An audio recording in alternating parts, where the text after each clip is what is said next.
Hey guys, how's it going? PHX Loki here with the first video of its kind on my channel. So today I'm going to be talking about how to make currency in Path of Exile. Now this can, this is pretty broad information, but I'm going to point out three specific methods that I always end up using because I think they are extremely lucrative and I also think they're really easy to do.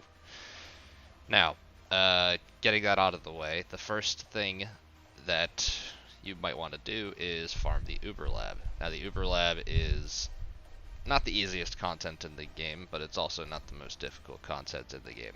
Now my recommendation for the Uber Lab is damage is secondary. What you want is speed and survivability.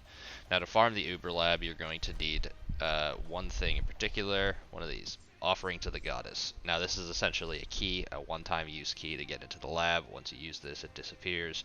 So that's why I have these sitting around. Something else that you might want to get for the lab are these prophecies, twice enchanted. The reason that you want these prophecies, well, I'll get into that in just a little bit. But anyway, when you're farming the lab, there is one useful tool that I believe everybody should use. And I'll pull that up right now. This is PoE Lab. And you can see the URL up here is just poelab.com, and when you open it up, there's just a bunch of like guides for different stuff, Syndicate cheat sheet, Legion cheat sheet, and you obviously want to click on the Uber Lab link right here. Now when you click on this, it'll tell you when it resets. It'll give you a full layout of what the lab looks like today. Down here, it always says, what's good, what's bad, what the personal recommended route is. I guess this guy usually posts, but yeah, I mean it's just because it's a labyrinth, right? It's supposed to be confusing. You're not supposed to be, dead set on where you're supposed to go, but this really helps you navigate through the lab with a lot more efficiency. So when you get to the end of the lab, you'll get to the enchantment font, and the enchantment font you can enchant either a pair of gloves, boots, or helmet, right? Now, helmet enchants are what I'd recommend doing if you're farming the Uber Lab for currency, for profit. If you're not, then you might want to throw an enchant on your boots. See here, 10% movement speed if you haven't been hit recently. It's pretty nice, That's 10% movement speed sometimes. For some builds, it's more often than others. It's activated, but that's not really the money maker. The money makers are on the helmets. Now helmets can give specific skill enchants. Say you're running a cyclone build, like myself, right? You spin to win. There are cyclone enchants that you can get in the lab. Like there's cyclone attack speed, there's cyclone damage, and that goes for all skills across the board. So on these three helmets in particular, this is a Devoto's that says Purifying Flame deals 40% increased damage. This is a Devoto's 12% Scorching Ray cast speed, and 30% Elemental Weakness Curse effect. Now, why do I have three Devoto's with three different things on it? Well, when you're farming the Uber Lab, you want to pick out a good base to put these enchants on, right? Now, I could just take any helmet, like, this one here. I mean, this is a solid helmet, but not everybody's using an armor helmet. And Devoto's is very popular this league in particular in Legion because a lot of people are running Cyclone, a lot of people are running Tornado Shot, a lot of people are just doing really fast builds, really fast movement speed based builds to run into maps, clear out the Legion monoliths, and then get out of the map and do the next one. Devoto's has 20% movement speed on it, thus why it is so popular this league.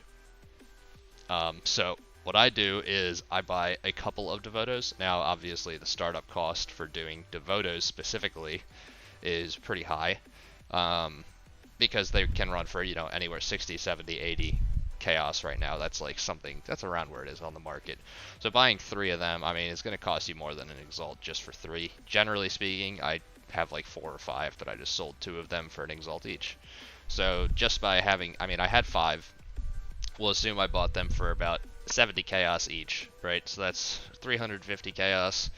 I mean, that's roughly 2 exalts. So with those 2 that I sold, I mean, I've already made back what I've spent. That's not including stuff that I picked up along the lab, the chest that I opened, all that different stuff. So now I just have 3 Devotos that I essentially didn't pay anything for because I already made my money back. So anything I make off these devotos is just pure profit. Now, as far as, what enchants are valuable, there's another website that you can refer to, which would be PoE Ninja. So if you just type in PoE Ninja, it's poe.ninja. And this is a price checking site for tons of different things: currency, fragment, incubator, scarabs, etc. Now, right here, there is a base type, right? Or helmet enchant, sorry, not base type. So helmet enchant, and this will pull up all the different lab enchants that you can get in the lab, both in the Uber lab and the Merciless lab. Something that is worth noting is you can enchant your helmet once you get to the third labyrinth. You can't enchant it in the first and second. You can enchant it when you get to the third labyrinth, and then you can enchant it again when you get to the fourth labyrinth. The difference is the fourth labyrinth will give you higher tier enchantments. So let's take Tornado Shot fires 2 additional secondary projectiles, right? Getting this on a helmet is instantly about 5.4 exalts, right? Doesn't matter what helmet it is. That's the Uber lab enchant. In the Merciless lab, instead of 2 additional projectiles, it is Tornado Shot fires an additional secondary projectile. So instead of 2, it only fires 1 extra, and that goes for 40 chaos instead of 5.5 exalts. I mean, this right here is the reason why you want to farm the Uber Labyrinth over the Merciless Labyrinth. Now, with something like this, Tornado Shot fires 2 additional secondary projectiles. Getting that's just like on any, like the worst helmets in the game that have this enchant sell for at least that much. That's basically what this website is saying. It is not saying if you get this enchant on something like a Devoto's Devotion, how much that is going to cost. So if we pull up Path of Exile, the trade site, right?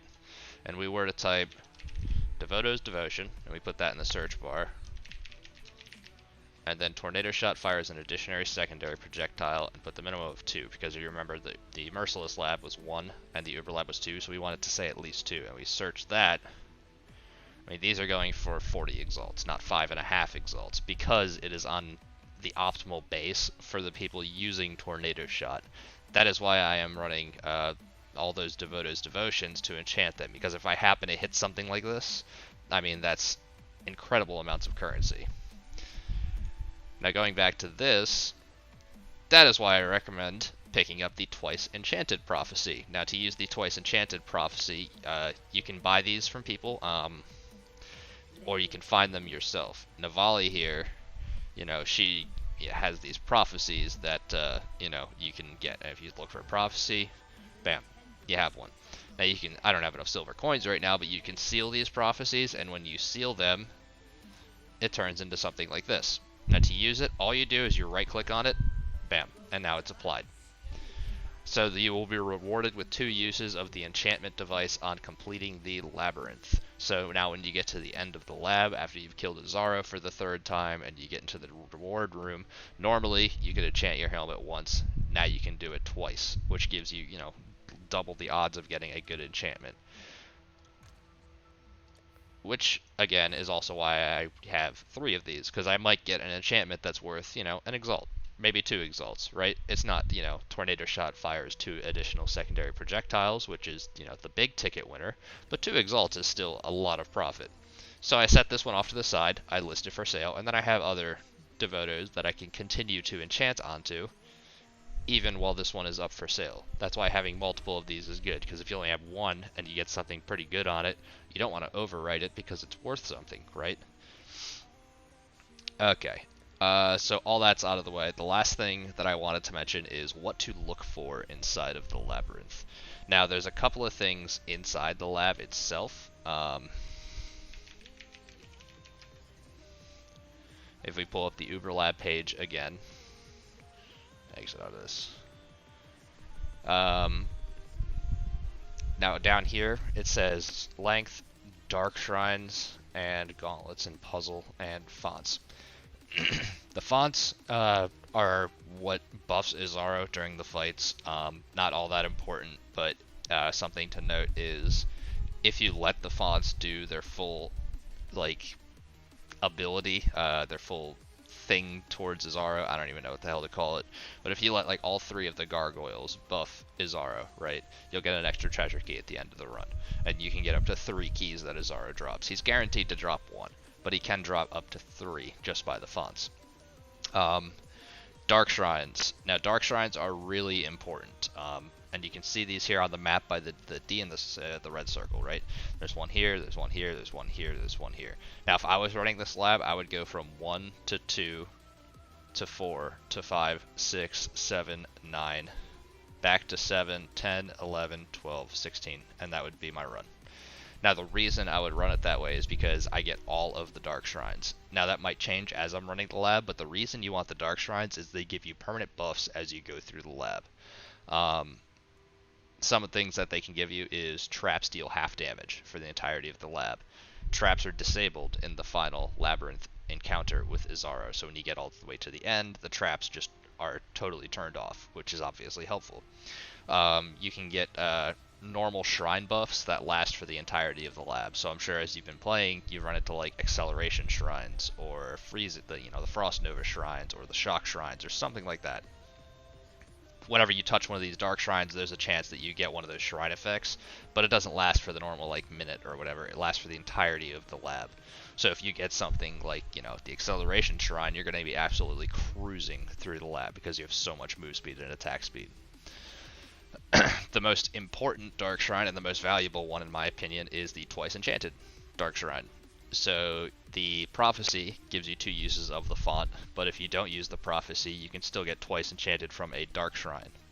Additionally, if you have the Twice Enchanted Prophecy and you get the Twice Blessed Dark Shrine effect, you now get 3 uses at the end of the lab. Yes, they do stack. So having 3 uses every single lab really increases your chances of finding something good. From my experience, the helmet enchants at the end of the lab are the biggest way to make money in the lab, and it's not even close. Moving on from there, this A down here is Argus. That's kind of like a mini boss within the lab. He always shows up in one of the rooms. He is very dangerous, especially if your build's not prepared for him or you're not prepared for him. But he always drops an additional treasure key, so if you can kill him, then I would. If you don't feel safe killing him, then just skip him. It is just a singular treasure key, but anything more is better. I think that more or less wraps up the Uber lab. The things to note is A, have a good helmet to enchant on. Look up what skills are popular on PoE Ninja. Like Tornado Shot. What is Tornado Shot using? Maybe look up a Tornado Shot build guide. Maybe look up a Cyclone build guide. Oh, look, they're using Devoto's Devotion. Maybe I should buy 1 or 2 of those to enchant at the end of the lab, even if I'm not using them, just to sell. Second thing, Dark Shrines. You want to try to grab as many as you can. Now, this Dark Shrine down here in room 9 is not really necessary. Like, if you get the Twice Blessed up at this Dark Shrine here, I probably would skip this, just because it's out of the way. You have to backtrack, you have to go this way and then go back. It makes your lab run longer. But if you've gotten here and all three of these Dark Shrines didn't give you Twice Blessed, I would probably run down here just in case I get it. I think it's worth the extra 5 minutes. But, hey, that's just me. As for what kind of build is good for the lab, damage is secondary. It is secondary, especially when you get to, level 85, 90, like, you really start getting up there in levels. Izaro doesn't really pose too much of a threat in terms of health and defense. I mean, if your build is decent enough to get to level 90, you're going to be able to kill Izaro. What is more important is speed and survivability. Speed is obvious because you want to be able to complete as many labs as you can, as fast as you can. So somebody that's completing 20 labs in, an hour will have twice as much profit as someone completing 10 labs in an hour. 20 labs in an hour is pretty absurd, but that's just a number I threw out there. Survivability for 2 things. A, the boss fights. If you want to make the most out of the labs in the first and second boss fights, you're going to let Izaro get buffed up. So by the time the 3rd boss fight comes around, he's going to be buffed by the daily things. like today, it's the fonts and the idols, right? They're both relatively safe. I mean, it says it here. But if you want the extra treasure keys, you're going to let him get buffed up. If you're letting him get buffed up, he'll be more dangerous. You want to be able to survive because he can one-shot. You know, I've been one-shot from like 6,000 health before. It does not feel good. Argus, you know, along the same vein, can be dangerous. The last thing to note is survivability with traps. I actually die to traps way more than I die to Argus or Izaro. Traps are insane in the lab. They can be crazy, you know, maybe you just get clipped by one of those saw blades or something like that, and all of a sudden you start bleeding, and it's just a bad time. It feels terrible when you die to a trap. You're not even in a fight. You're halfway through the lab. You go to, you know, leap slam across a thing, and spikes come up from the ground. You're like, crap, I got hit, and now you're stuck in place. And then one of those chopping things comes down and hits you at the same time, and then you try to run out of the way, and you jump into a bleeding pylon, and then you're dead. Doesn't feel good. Survivability is huge, and honestly, speed kind of plays into survivability too. A lot of the time, if you can just sprint through the traps, you have less, you know, you're just spending less time in that area that you can be hit by the traps. But at the same time, overall health helps, health regen helps, having good flasks can really help. Going into the lab with good flasks is really important. I actually change around my flasks a little bit just to give me, like, you know, one additional life flask that's over time that removes bleeding, just to be a little safer. Yeah, as for builds to run in the lab, I mean, anything that's kind of tanky actually is fine. Anything kind of tanky and kind of speedy. One of the more popular ones is what is it, Ancestral, you know, War Chief or something like that, Totem. A lot of people like to take Juggernauts into the lab because they have so much health regen and so much armor that is basically impossible to kill yourself in the lab. Yeah, I mean, I don't think I'm forgetting anything when it comes to lab farming. I mean, I think lab farming, especially at the start of the league, is the absolute #1 way to make currency because it is easy to do. There are always offering to the goddess tokens on the market, and it also helps you, you know, level up and stuff, because at the start of the league, if you're running lab at, like, you know, level 75, you're going to be getting XP, you're going to be killing Argus, you're going to be getting all this loot. It's going to be really good. The only caveat is the startup cost. If you want to min-max right now, I think getting Devotos is the way to go, and you need to get a couple of those, so that can be expensive. But again, you don't have to. I mean, if you just get, like, you know, like if I were to scour this down, and you can get this helmet for really cheap. If you are going to get a rare, definitely check the item level. You can do that by holding Alt, or on the PoE trade website, it actually should tell you the item level. Make sure you get one that's pretty high. Generally, item level 86 is what you're looking for, just so you can get all of the available mods, like tier 1 life, tier 1 resistances, etc., etc. This video has gone on longer than I expected. So I said I was going to talk about 3 money-making methods. This is just going to be part 1, I think. We'll get into the other 2 in future videos. I'll just do a lab covering each one. Maybe if you're interested, I could post a lab run just to show you exactly what I'm talking about. But yeah, I hope this video helps. If you have any questions, leave them in the comments section below. I mean, this is the first video in what is hopefully going to be a very a long series of videos. You know, I'm going to be posting build guides and, you know, currency making tips and how to use third-party applications and league mechanics and all this different stuff that you can do. Maybe some crafting videos as well. I absolutely love Path of Exile. I've been playing since closed beta. You know, so maybe I can help someone out. My friends always come to me for advice. I've gotten plenty of people to play this game.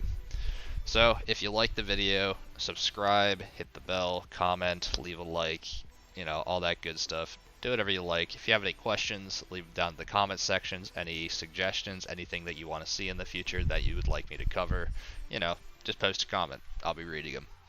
Thanks. This has been Loki, and I'll catch you on the next video.